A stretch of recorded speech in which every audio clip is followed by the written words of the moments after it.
The Great Hall of the was the most beautiful thing Sergeant Blake had ever seen. The walls rose up like frozen waves, made of some crystal material that glowed with soft blue and purple light from within. The ceiling stretched so high above that it disappeared into shadows, and everywhere looked, there was something new to wonder at. He had been on this alien world for 3 days now, and he still could not believe he was really here. 6 months ago, he had been stationed on a boring patrol ship near Jupiter, counting the days until his tour ended. Now he stood in the throne room of an alien civilization that had existed for 10,000 years before humans had learned to make fire. They were tall and graceful, with skin that changed color like mood rings from old Earth.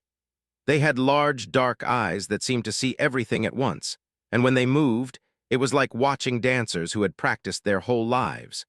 Felt clumsy and rough next to them, like a bear that had wandered into a ballet performance. But they did not seem to mind humans. In fact, they had invited Earth to send a diplomatic team to discuss an alliance. The galaxy was a dangerous place, full of species that saw young civilizations like humanity as easy targets. They were offering protection, trade, and technology in exchange for something they saw in humans that other species had missed. Was not sure what that something was. He was just a soldier assigned to protect the Earth delegation during the negotiations. His job was to stand at attention, look intimidating, and make sure nobody tried to hurt the diplomats. It was not exciting work, but it was important. The negotiations had been going well. Ambassador was a smart woman who knew how to talk to aliens without making them angry. She had spent weeks learning customs, and it showed in the way she bowed at exactly the right angle and spoke with exactly the right level of respect. But the real star of the show was Princess. Had tried not to stare at her, but it was hard. She was not beautiful in the way human women were beautiful. Her features were too angular, her eyes too large, her skin too silver. But there was something about her that drew the eye and held it. When she spoke, everyone listened. When she smiled, the whole room seemed to brighten. She was young by standards, only 230 years old. That meant she was barely an adult to her people, even though she had lived longer than any human in history. Found that strange to think about. By the time he died of old age, she would still be in her prime. The princess had been kind to the human delegation. She had shown them around the palace, explained their customs, and made sure they had everything they needed. Had even caught her looking at him a few times, though he figured she was just curious about humans in general. Today was the final day of negotiations. The treaty was almost complete, and everyone was in good spirits. The Great Hall was full of nobles and human diplomats, all dressed in their finest clothes, and the other 11 human soldiers stood at attention around the edges of the room, watching for any sign of trouble. There was no reason to expect trouble. There were peaceful people who had not had a war in over 1,000 years. Their security was handled by an honor guard of elite warriors who had trained since childhood. Everything was under control. Should have known better. In his experience, things always went wrong when you least expected them to. It started with a flash of movement near the center of the room. Eyes snapped toward it, his training kicking in before his brain could process what he was seeing. 3 members of the honor guard had drawn weapons, long blades that hummed with energy. But they were not pointing those weapons at the humans. They were cutting down their own people. The first guard fell before anyone could react, his silver blood spraying across the crystal floor. The second and third followed a heartbeat later, their bodies crumpling like puppets with cut strings. The 3 attackers moved with terrible speed, their blades singing through the air as they carved a path toward the center of the room. Toward the princess was moving before he made the conscious decision to move. His body remembered years of training, thousands of hours spent preparing for exactly this kind of situation. He pushed through the crowd of screaming diplomats and nobles, his hand already drawing his sidearm from its holster.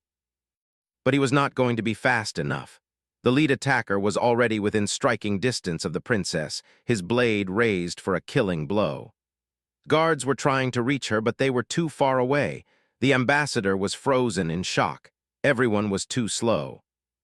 Everyone except. He did not think about what he was doing. He did not consider the odds or calculate his chances of survival. He just saw the blade coming down toward the princess, and he threw himself into its path. The impact drove all the air from his lungs. He crashed into, sending her tumbling away from the attacker, and then the blade found him instead. It bit deep into his shoulder, cutting through muscle and scraping against bone. The pain was unlike anything he had ever felt, a white-hot agony that filled his entire world. But he did not let go of his gun. Fired 3 times, the shots punching through the attacker's chest before the alien could pull his blade free for another strike. The crumpled, his silver blood mixing with red on the crystal floor. The other 2 attackers were already down, killed by the surviving guards and fellow soldiers. The whole fight had lasted less than 10 seconds. It felt like a lifetime. Tried to stay on his feet, but his legs would not cooperate. He sank to his knees, his free hand pressing against the wound in his shoulder. Blood poured between his fingers, so much blood that he wondered how there could be any left inside him. Someone was screaming. Someone else was shouting orders, could not focus on any of it. The world was going gray at the edges, darkness creeping in from all sides. Then a face appeared above him. Silver skin, large dark eyes, features twisted with an emotion he could not read. The princess. She was saying something, but he could not hear the words over the ringing in his ears. "Did I get him?" asked. His voice sounded strange, like it was coming from very far away. The princess nodded. At least he thought she nodded. It was hard to tell with the world spinning around him. "Good," he said. "That's good." Then the darkness took him, and he knew nothing more. Princess watched the human soldier collapse, and something ancient stirred in her chest. It was a feeling she had read about in the old texts, a sensation that her ancestors had written poems and songs about for 10,000 years. But she had never expected to experience it herself. The debt. Her guards were still securing the room, making sure there were no other attackers. The human soldiers were doing the same, their movements sharp and efficient despite the chaos around them, but could not look away from the man on the floor. Blake, she had memorized his file before the negotiations began, as she did with all the human guards. He was 32 years old, a decorated veteran of something called the conflict. He had no family, no wife, no children, just a service record full of commendations and a reputation for bravery that bordered on recklessness. Now he lay in a pool of his own blood, his life draining away because he had chosen to save hers. The human medics rushed forward, their hands already moving with practiced skill. They cut away his uniform, exposing the wound in his shoulder, saw the damage and felt her stomach turn. The blade had gone deep, severing muscles and vessels that would take months to heal if he survived at all. "He needs surgery," one of the medics said. "We have to get him to the medical bay now." "Take him," commanded. Her voice was steady, though her hands were shaking. "Use whatever resources you need. Our best healers will assist your doctors." The medics lifted onto a stretcher and rushed him away. Watched them go, her mind racing with thoughts she could not organize. "Your Highness," Commander appeared at her side, his silver skin pale with worry. "We need to move you to a secure location. There may be other threats." "No," said. "Your Highness, the protocols clearly state that in the event of an assassination attempt, the royal personage must be secured immediately. Your father would never approve of any deviation from these established security measures." Turned to face her commander. She had known her whole life. He had been her father's guard before he was hers, and he had always treated her with kindness and respect. But right now, she did not need kindness. She needed obedience. "Commander, that human invoked the debt." The words hung in the air like a spell. His eyes widened, his skin shifting to a pale gray that indicated deep shock. "Your Highness, surely you cannot mean to honor the old ways with an outsider. The debt has not been invoked with a non-in-all of recorded history." "The debt does not care about species," replied. "It cares about sacrifice. That man placed his body between mine and death. He shed his blood so that I might live. The debt is invoked whether we wish it or not." "But Your Highness, the Council will never approve. The political complications alone would be staggering. And your father, the High Sovereign, he would be most displeased by such an unprecedented action. My father understands honor, said. He will understand this. Now take me to the medical facility. I will not ask again. Hesitated for a long moment, clearly torn between his duty to protect her and his duty to obey her. Finally, he bowed his head in submission. As you command, Your Highness. The medical facility was on the far side of the palace, a long walk through corridors that had known her whole life. But today they felt different, charged with a tension she could not name. Every step brought her closer to the human soldier who had changed everything, and every step made her more certain that her life would never be the same. The human doctors had already begun surgery by the time she arrived. They worked in a room surrounded by transparent walls, allowing her to watch without interfering. Healers stood nearby, offering assistance when requested, but the humans seemed to have things under control. Watch them work, marveling at their skill. Humans were so fragile compared to. Their bones broke easily, their skin tore like paper, and their blood seemed to pour out at the slightest wound. And yet they had learned to fix themselves with remarkable efficiency. Where a healer might take days to repair such damage, the human doctors had stabilized their patient in less than an hour. He will live, said Dr. Price, emerging from the surgery room with blood on her gloves and exhaustion in her eyes. The blade missed his major arteries by a fraction of an inch. If it had gone any deeper, we would have lost him. He is incredibly lucky. Luck had nothing to do with it, said. He knew what he was doing when he stepped in front of that blade. The doctor gave her a strange look, as if she was not sure what to make of an alien princess who seemed so concerned about a common soldier. He is a brave man, Dr. Price agreed. But he is also my patient and he needs rest. The surgery was successful, but his body has been through a tremendous trauma. It will be days before he is strong enough for visitors. I understand, said, but I must be here when he wakes. It is a matter of honor. Again, that strange look. But the doctor did not argue. Perhaps she had been briefed on customs, or perhaps she simply recognized the tone of someone who would not be. I will have a chair brought in, Dr. Price said, but please try not to disturb him. Nodded her thanks and took her place beside Sped. The room was quiet except for the soft beeping of medical equipment and the distant hum of the facility's power systems. Lay motionless under a thin blanket, his face pale and drawn. A thick bandage covered his shoulder, spotted with red where blood had seeped through. He looked so young when he was sleeping. Knew he was 32 years old, which was barely a child by standards. But even by human standards, he seemed somehow innocent, his features relaxed in a way they never were when he was awake and on duty. She wondered what kind of life he had lived. The file had told her the basic facts, but it had not told her what made him the kind of person who would throw himself in front of a blade for a stranger. That kind of courage was rare, even among her own people. Among humans, it must be rarer still. The hours passed slowly, refused all offers of food and rest, choosing instead to maintain her vigil beside Sped. Her guards stood watch outside the room, ready to respond to any threat. But no threats came. The palace was secure, the attackers were dead, and the treaty negotiations had been postponed until further notice. Ambassador came to see her once, her human face lined with worry. Your Highness, I want to apologize for what happened. If our security had been better, if we had seen the threat sooner, this never would have occurred. You have nothing to apologize for, replied. The threat came from within my own people, not yours. If anyone should apologize, it is I. Still, Sergeant Blake is one of mine. I feel responsible for him. As do I, said, perhaps more so. The ambassador frowned slightly, clearly not understanding. But she did not press the issue. Diplomats knew when to ask questions and when to remain silent. Please let me know if there is anything I can do, Ambassador said. Anything at all. I will, promised. For now, please tell your people that the treaty will proceed as planned once Sergeant Blake has recovered. This attack will not stop our alliance. If anything, it has made it more necessary than ever. The ambassador nodded and left, her footsteps echoing in the quiet corridor.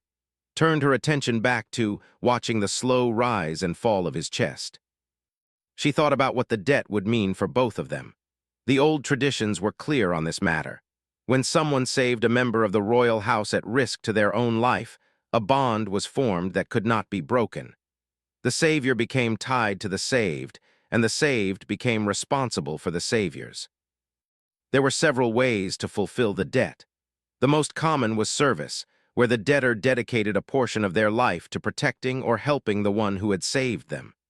This was the path most chose, as it allowed both parties to maintain their independence while honoring the bond between them. The second option was wealth. The debtor could offer riches and resources to the savior, compensating them for their sacrifice with material goods. But this was considered the least honorable path, a way of buying oneself out of a deeper obligation. The third option was union, marriage, the binding of two lives into one so that the debt was fulfilled through complete integration rather than partial service. Had never expected to face this choice. She had always assumed that if she ever invoked the debt, it would be with a noble, someone whose family would negotiate terms and whose traditions would align with her own. The idea of invoking it with an alien, a human, a common soldier from a species that had barely left their home planet would have seemed absurd just a few days ago. But here she was, and as she watched sleep, she found that the idea did not seem absurd at all. There was something about him that she could not explain, something that had caught her attention from the first moment she saw him standing at attention in the Great Hall. He carried himself differently than the other humans, with a quiet confidence that spoke of experience and training. His eyes were always moving, always watching, always ready. And when he had looked at her, she had felt seen in a way that few people ever managed to achieve. She had told herself it was just curiosity. Humans were fascinating to her, after all. She had studied them for years, reading their histories and watching their broadcasts. They were so different from, so passionate and intense and short-lived. They burned through their brief existences like flames, leaving marks on the universe that species 10 times their age could not match. But now she wondered if it had been more than curiosity. Now she wondered if something deeper had been at work, drawing her toward this strange human soldier who had just saved her life. It was a dangerous thought, knew the consequences of such feelings. Her father would never approve of a union with a non. The council would be outraged. The people would question her fitness to rule. Everything she had worked for her whole life could be destroyed by a single moment of weakness. And yet she could not bring herself to leave his side. Woke slowly, his consciousness rising from the depths like a diver returning to the surface. The first thing he noticed was the pain, a dull throb in his shoulder that pulsed with every heartbeat. The second thing he noticed was the smell, clean and antiseptic like a hospital, but with an undertone of something floral that did not belong on any human medical ward. He opened his eyes. The room around him was strange and beautiful, its walls curving in organic shapes that seemed grown rather than built. Soft blue light filled the space, emanating from panels that looked like frozen water. Medical equipment hummed quietly nearby, displaying readouts in both human symbols and flowing alien script. And sitting in a chair beside his bed, watching him with those impossibly large eyes, was Princess. Blinked, wondering if he was still dreaming, but the pain in his shoulder was too real, too sharp to be anything but genuine. This was actually happening. He was lying in an alien hospital bed, and an alien princess was keeping vigil at his side. "You are awake," said. Her voice was soft, melodic, with an accent that made every word sound like music. "Apparently," replied. His throat was dry and his voice came out as a croak. "How long was I out?" "2 of your standard days. Your doctors worked very hard to repair the damage. They say you will make a full recovery, though it will take time." Processed this information, trying to piece together his fragmented memories.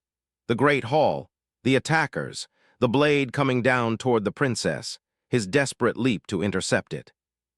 "Did I get him?" he asked, echoing the question he had asked before losing consciousness. "You did. All 3 attackers were killed, 2 by my guards, 1 by you." Paused, her skin shifting to a darker shade of silver. "You saved my life, Sergeant Blake."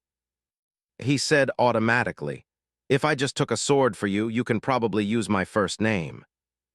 Something that might have been a smile crossed alien features. Very well. You saved my life, and for that I owe you a debt that cannot be repaid with simple words. You don't owe me anything. I was just doing my job.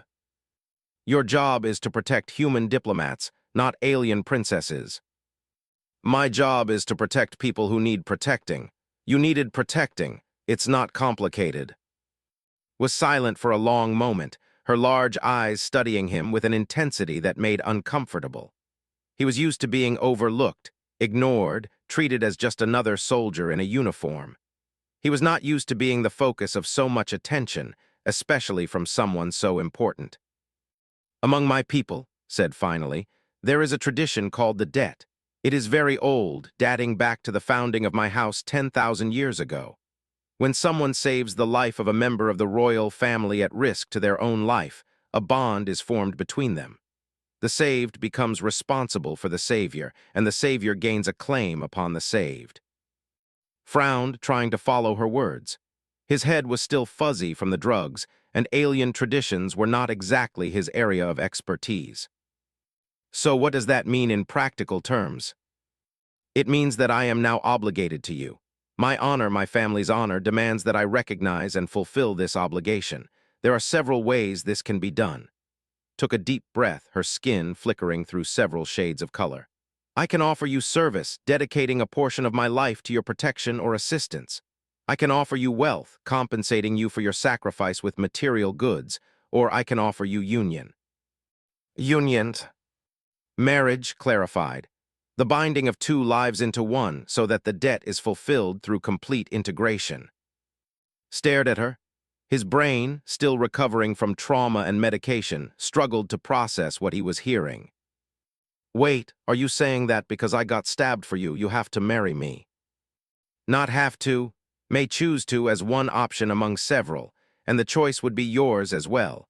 The debt cannot be forced upon an unwilling recipient. This is insane, said. I'm a sergeant from Earth. You're literally a princess. Our species met 5 years ago. This is completely insane. Perhaps, agreed.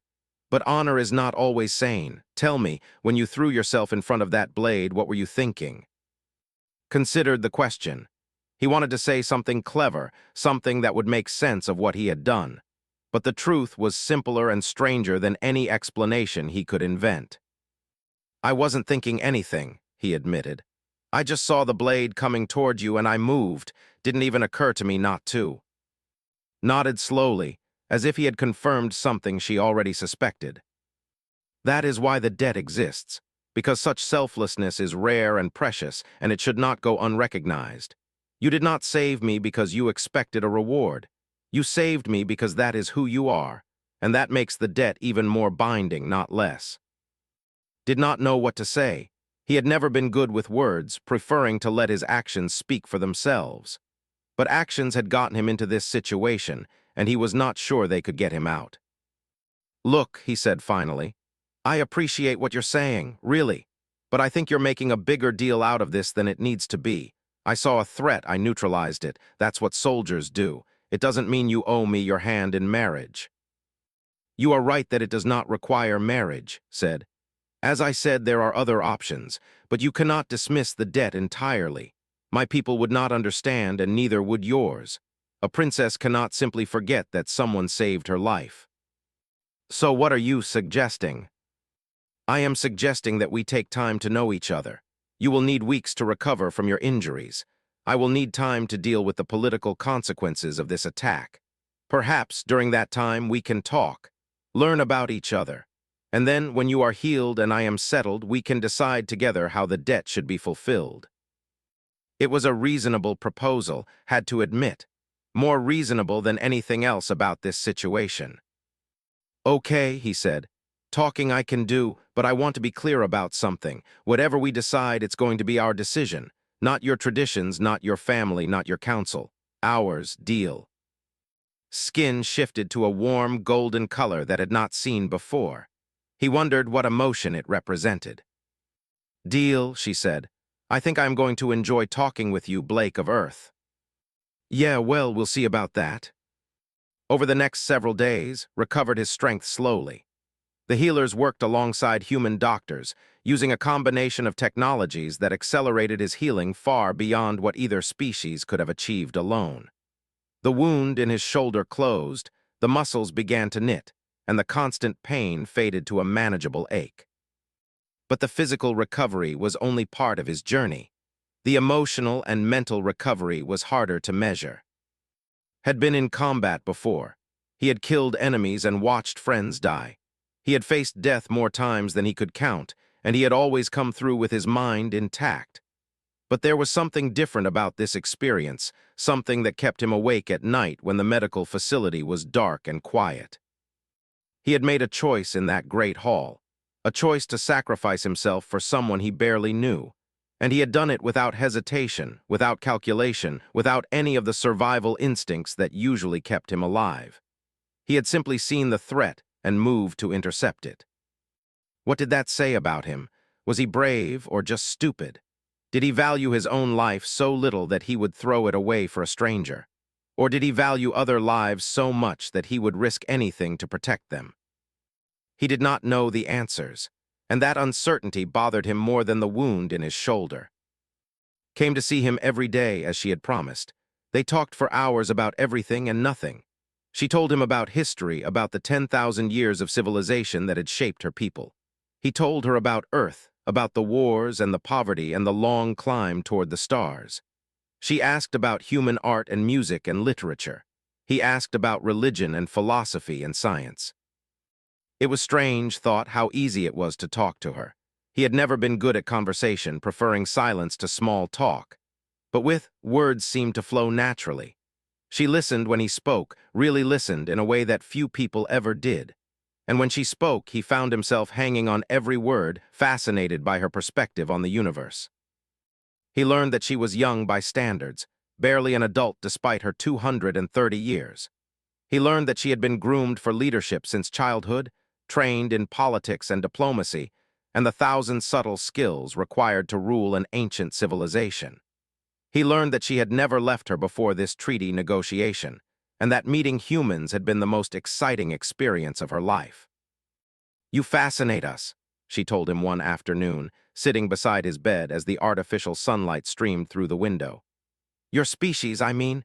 You are so young, so fragile, and yet you have accomplished so much in such a short time. 300 years ago, you did not know that other intelligent life existed in the universe. Now you are negotiating treaties with civilizations that have existed for longer than your recorded history." "We're stubborn," said with a shrug. "It's kind of our thing." "It is more than stubbornness. It is a refusal to accept limitations. Your bodies are weak, so you build machines to make them strong. Your lives are short, so you work together across generations to accomplish goals that no individual could achieve. Your minds are limited, so you create computers and databases to extend your memories beyond any biological capacity. You adapt, you overcome, you refuse to be defeated. It is remarkable." "It's survival," said. "We had to be like that. Earth isn't a kind planet. It's full of predators and natural disasters and diseases that can wipe out whole populations. If we hadn't learned to adapt, we would have gone extinct a long time ago." "Perhaps, but other species have faced similar challenges and failed. You succeeded. That means something." Was not sure what to say to that.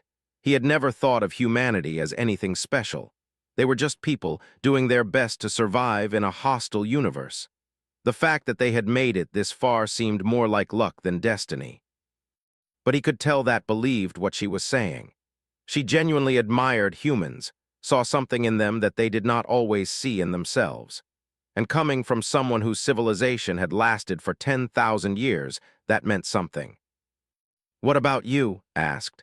"What made you want to work with humans? You could have chosen any species in the galaxy. Why us?" Was quiet for a long moment, her skin shifting through shades of blue and silver. "When I was young," she said finally, "I believed that my people had all the answers. We had lasted for 10. We had built a civilization that spanned dozens of star systems. We had achieved peace and prosperity and technological advancement beyond anything most species could imagine. I thought we were perfect. And then I started studying other species. I learned about the who had lasted even longer than us but had stagnated into a society that never changed.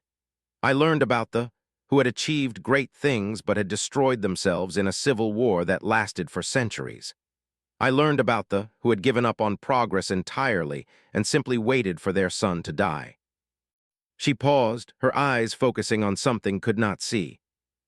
I realized that longevity is not the same as success. A civilization can last for 1,000,000 years and still be a failure. What matters is not how long you survive, but what you do with the time you have.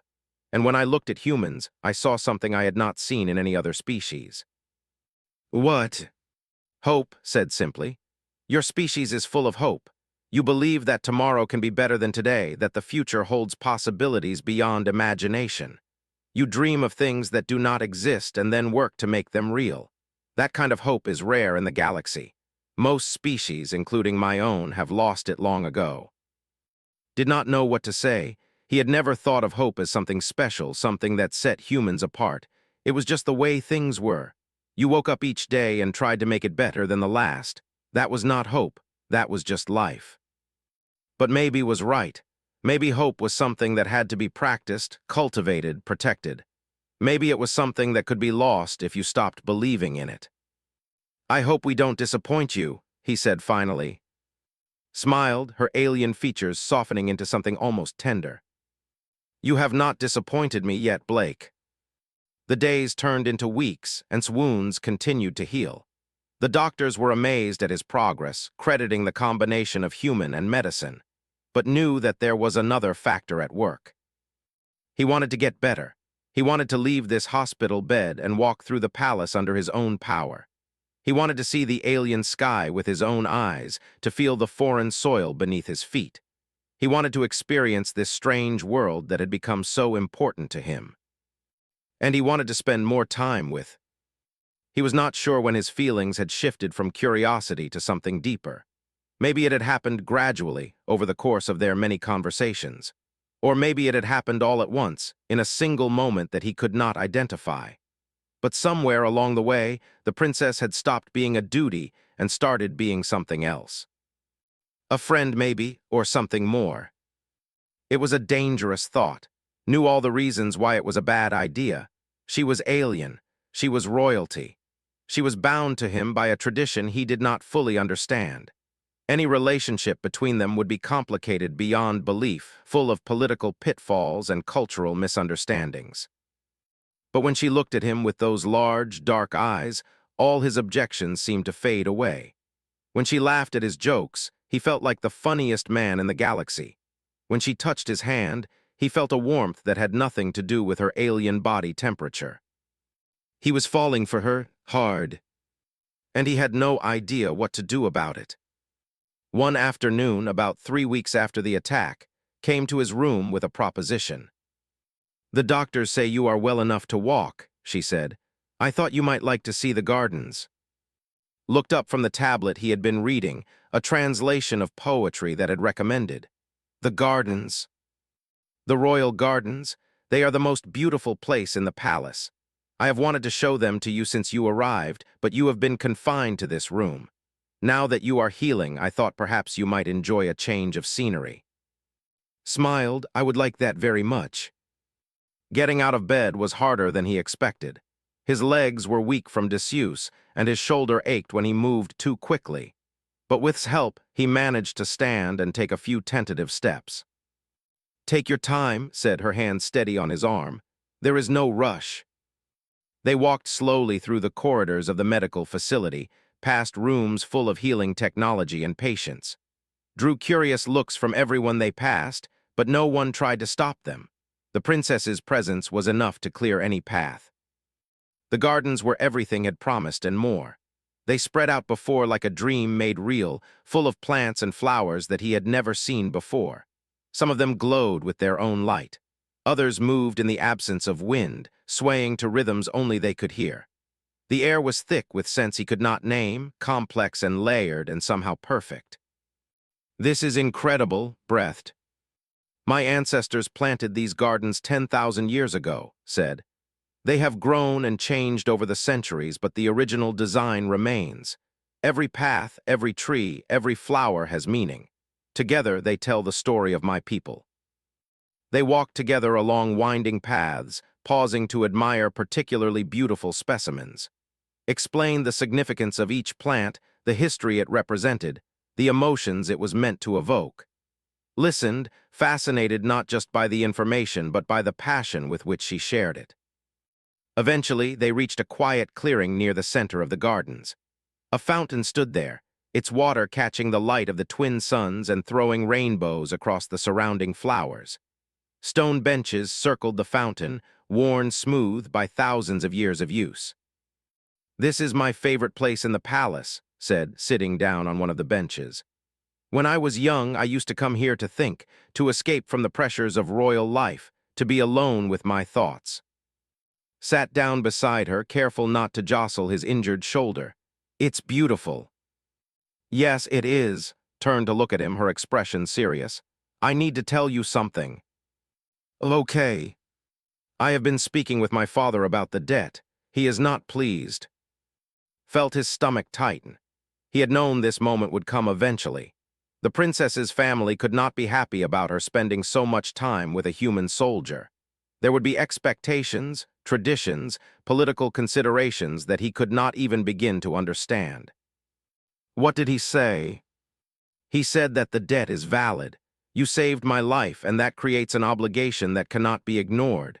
But he also said that the way the debt is fulfilled must be carefully considered. Our people are watching. The galaxy is watching.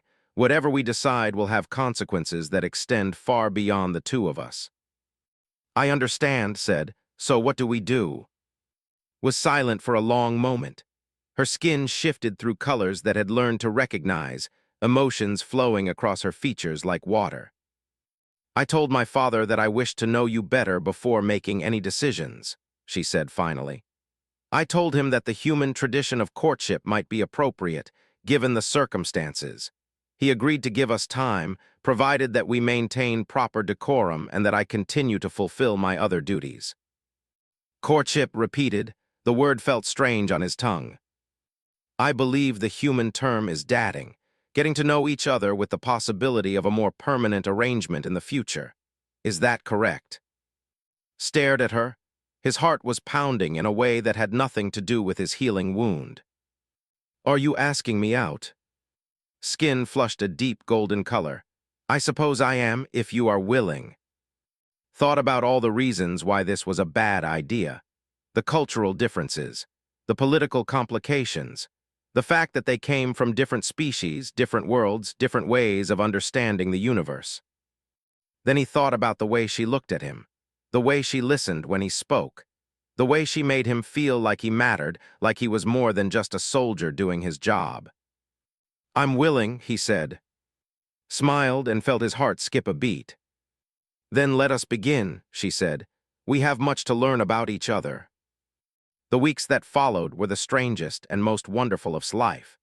He moved out of the medical facility and into guest quarters in the palace. His injuries healed enough that he no longer needed constant supervision. The Earth delegation remained on the while the treaty negotiations resumed, and was officially assigned to serve as a liaison between the two groups. It was a made-up job, everyone knew that. An excuse for him to stay close to while the diplomats worked out the details of the alliance, but did not mind. The work gave him something to do, something to focus on besides the growing feelings he had for the alien princess. They spent as much time together as their duties allowed, showed him her world, taking him to places that few outsiders had ever seen. He saw the crystal caves beneath the palace, where the first had sheltered during the ice ages that nearly destroyed their species. He saw the Library of Ages, where 10,000 years of knowledge was stored on crystal matrices that could last for eternity. He saw the Temple of the Ancestors, where they honored those who had come before. And she showed him her people, not just the nobles and dignitaries he had met during the treaty negotiations, but ordinary going about their daily lives. Farmers and merchants, artists and craftsmen, children playing in streets that had been old when humanity was still learning to walk upright. Saw the kindness in them, the curiosity, the same hopes and fears that drove humans everywhere. "They are not so different from us. he told one evening as they walked through a market in the capital city. No, she agreed. That is what I have been trying to tell my people for years. The differences between species are real, but they are not as important as the things we share. We all want to be safe. We all want to be loved. We all want to leave something behind that matters. Nodded slowly. It was a simple truth, but he had never heard it stated so clearly. Is that why you wanted the alliance with Earth? He asked. Because you believe we're more alike than different. That is part of it, said. But there is more. My people have been alone for a long time. We have allies, yes, but no true partners. No one who shares our vision of what the galaxy could become. When I studied humans, I saw a species that might understand us, might grow with us, might help us become something greater than either of us could be alone. That's a lot of pressure to put on a species that still cannot agree on how to organize its own planet. Laughed, that musical sound that had grown to love. Perhaps, but I have faith in you, in all of you. You may not always agree, but when it matters, you come together. I have seen it in your history, and I have seen it in you personally. When my life was in danger, you did not hesitate. You acted, and your action saved me. That is the humanity I believe in. Did not know what to say. He was not used to being held up as an example of anything. He was just a soldier, doing his best to survive in a universe that often seemed determined to kill him. But maybe that was the point. Maybe surviving, refusing to give up, fighting for the people you cared about even when the odds were impossible, that was what made humans special. Maybe was right to see potential in them, even when they could not see it in themselves. As the weeks passed and grew closer, they learned each other's habits and preferences, their strengths and weaknesses, their hopes and fears. They argued sometimes, disagreeing about everything from politics to art to the proper way to prepare food. But they always found their way back to each other, always found common ground amidst their differences. Learned to read emotions through the colors of her skin. He learned that deep blue meant sadness, that bright gold meant joy, that shifting silver meant she was thinking about something complicated. He learned that she snorted when she laughed too hard, that she talked in her sleep, that she was terrified of a small insect native to her world that was completely harmless. And learned about him. She learned about his childhood in foster care, about the years he had spent on the streets before the military gave him direction. She learned about the friends he had lost in combat, about the guilt he carried for surviving when they had not. She learned about his dreams and his doubts, his courage and his fears. They learned that they were different in many ways, but alike in the ones that mattered. One night, 3 months after the attack, they stood together on a balcony overlooking the capital city. The twin suns had set, and the sky was full of stars that did not recognize. Somewhere out there, invisible in the vast darkness, was Earth, his home, his people. But here, standing beside this alien princess who had changed his life, felt more at home than he ever had anywhere else. I said softly, I need to tell you something. What? I have fallen in love with you. The words hung in the air between them, heavy with meaning. His heart raced, his mind spinning with 1,000 thoughts at once. He had known this moment was coming. He had felt it building for weeks, an inevitable conclusion to the strange journey they had been on together. And he knew what he had to say in return. I love you too, he said. I've been trying to figure out how to tell you, but I didn't know if it was appropriate, if it would cause problems for you politically, if it would make things weird between us. Laughed, a sound that was half joy and half relief. It will definitely cause problems for me politically, and things between us will certainly become weird or at least strange by the standards of both our peoples. But I do not care.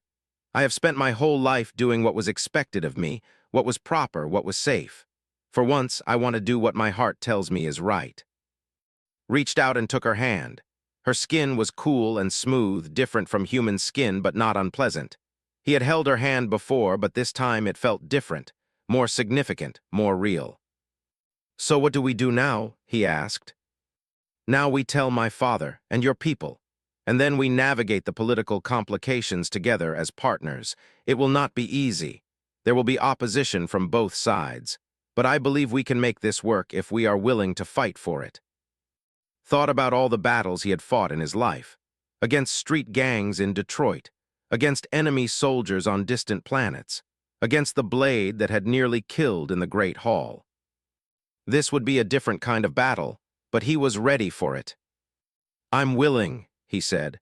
"I've been willing since the moment I threw myself in front of that blade." Skin glowed golden in the starlight. "Then let us begin." The announcement of their engagement sent shockwaves through both the and the United Earth Coalition. News feeds on a dozen planets carried the story: human soldier to wed alien princess. Debt fulfilled through unprecedented union. Two species bound together by love and honor. The reactions were mixed, as had expected.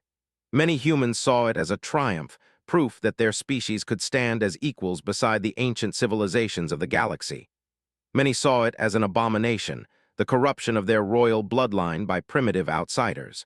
Political factions on both sides tried to use the engagement to advance their own agendas. But and weathered the storm together. They held press conferences and gave interviews, explaining their relationship in terms that both species could understand. They met with diplomats and politicians, addressing concerns and building alliances. They stood firm against criticism from all quarters, united in their commitment to each other. And through it all, they continued to learn and grow together. The wedding, when it finally came, was a spectacle unlike anything the galaxy had ever seen. Dignitaries from 100 worlds gathered in the great hall where had once taken a blade meant for his bride. The same hall that had been filled with blood and death now overflowed with flowers and music and celebration. Stood at the altar in a uniform that combined human military traditions with ceremonial elements. Walked toward him in robes that seemed to be woven from starlight itself. And when they spoke their vows, they spoke them in both languages, promising to love and honor each other for as long as they lived. The priest who married them was a human chaplain named Father Daniel Hayes, who had traveled all the way from Earth for the occasion. He stumbled a bit over the portions of the ceremony, but no one minded. The meaning was clear enough. "What God has joined together," Father Hayes said, "let no one separate." And they were married. The reception lasted for 3 days, a celebration that brought together the best of both cultures. Human musicians played alongside artists. Earth cuisine was served beside alien delicacies. People who had never met before discovered that they had more in common than they had ever imagined. Danced with his bride as the twin suns set over the palace. Skin shifted through every color of the spectrum, joy and love radiating from her like heat from a flame. "Are you happy?" she asked. Thought about the journey that had brought him here. The foster homes and the street gangs, the military training and the combat deployments, the moment of impulse in the great hall that had changed everything. He thought about the life that stretched out before him, the challenges they would face, the obstacles they would overcome, the future they would build together. "Yes," he said, "I am happy." And he was. The alliance between Earth and the flourished in the years that followed. Trade agreements brought prosperity to both civilizations. Technology exchanges accelerated development on a dozen fronts. Cultural programs helped humans and understand each other, bridging gaps that had seemed insurmountable just a few years before. And at the center of it all stood, and a living symbol of what was possible when two species chose cooperation over conflict. Eventually retired from military service, though he remained active as an advisor and diplomat. He and had children, 3 of them, each one a unique blend of human and characteristics. Their existence was proof that the two species were compatible, that the union between their parents was not just political but biological as well. The historians would later call it the union, the moment when two civilizations truly began to understand each other. But and just called it life. A strange, complicated, wonderful life that neither of them would have traded for anything in the galaxy. Sometimes, late at night, would stand on the balcony of their quarters and look up at the stars. He would find the tiny point of light that was Earth's sun, so far away that its light took years to reach him. And he would think about the journey that had brought him here, from a foster child in Detroit to the husband of an alien princess. It was not the life he had planned. It was not the life he had expected. but it was the life he had chosen in a moment of impulse that had changed everything. And he would not have had it any other way. The end.